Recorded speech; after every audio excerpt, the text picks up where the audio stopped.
Tout d'abord, merci beaucoup aux organisateurs d'avoir fait appel à moi, de m'avoir invité à cet événement qui sera, j'en suis certain, fort intéressant parce qu'avec la brochette des présentateurs et panélistes que nous avons aujourd'hui, on aura très certainement l'éventail complet des points de vue sur la question de la gestion de l'offre et son avenir.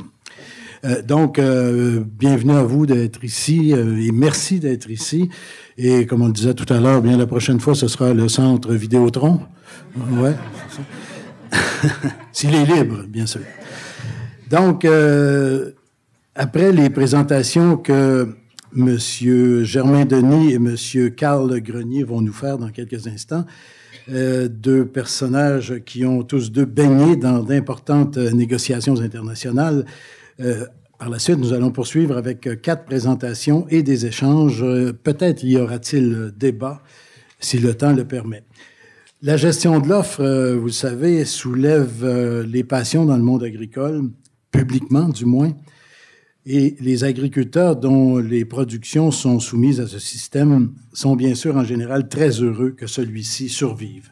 D'une négociation commerciale internationale à une autre, ils sont heureux d'entendre, par exemple, leur président, le président de l'UPA, M. Marcel Groslot, dire que tout compte fait, la dernière négociation du PTP, Partenariat transpacifique, donne des résultats acceptables. Et c'est le terme exact qu'il a utilisé.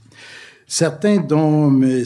Grenier, qu'on entendra tout à l'heure, pensaient que cette fois, le Canada allait payer le prix réel de son entêtement à maintenir la gestion de l'offre. Ça n'a pas été le cas. Ce qui fait dire à d'autres que le Canada devra payer plus tard ou tout simplement accepter des concessions, bien sûr importantes, sur son système de gestion de l'offre. Il y a un phénomène intéressant dans tout ça, et je le vérifie moi-même chaque fois que je rencontre des producteurs. Ils s'en trouvent toujours pour dire que la gestion de l'offre est une bonne chose, mais qu'ils se préparent tous et chacun au cas où elle disparaîtrait. Mais ils sont probablement la minorité, ceux qui se préparent pour cette éventualité. Il y a très certainement encore aujourd'hui une majorité de producteurs et productrices de lait, d'œufs et de volailles qui comptent sur leurs syndicats pour gérer tout ça et pour négocier avec des acheteurs. Si un certain nombre se tirerait très certainement bien d'affaires sans la gestion de l'offre, combien tomberaient dans un véritable abîme, affirment les partisans d'une gestion de l'offre intégrale. Une chose est certaine, cependant, sans la gestion de l'offre, le portrait de l'agriculture québécoise serait aujourd'hui bien différent. Pour le reste, je vais laisser la parole à nos panélistes que je vous présente avec grand plaisir. Donc, dans un premier temps, M. Germain Denis, qui, vous le savez probablement, a été l'un des négociateurs du Canada, sinon le négociateur en chef du Canada pour ce qui est du bloc agroalimentaire, agriculture, c'est bien ça, M. Denis? Oui, c'était plus large que ça. Et pour ne pas dire davantage, qui ne serait pas tout à fait exact, je vais vous citer très précisément ce qu'on dit de vous.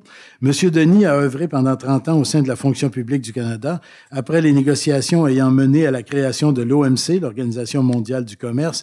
Il a été, de 1995 à 2006, directeur exécutif du Conseil international des céréales chargé des conventions portant sur la coopération en matière d'échanges commerciaux et d'aide alimentaire aux pays en développement.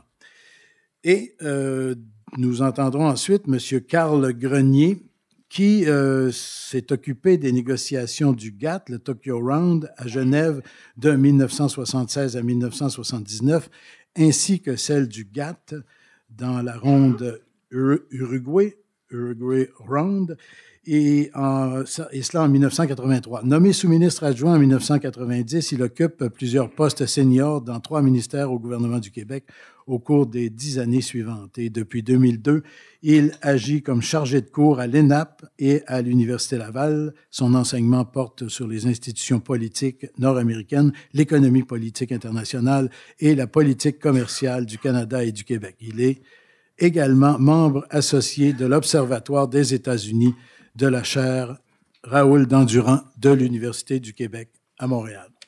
Donc, dans un premier temps, nous entendrons M. Germain Denis, ancien négociateur principal, c'est le mot principal que j'oubliais tout à l'heure, ancien négociateur principal pour le Canada au GATT lors de la création de l'OMC. Et sa présentation s'intitule « Perspective d'un ancien négociateur canadien ».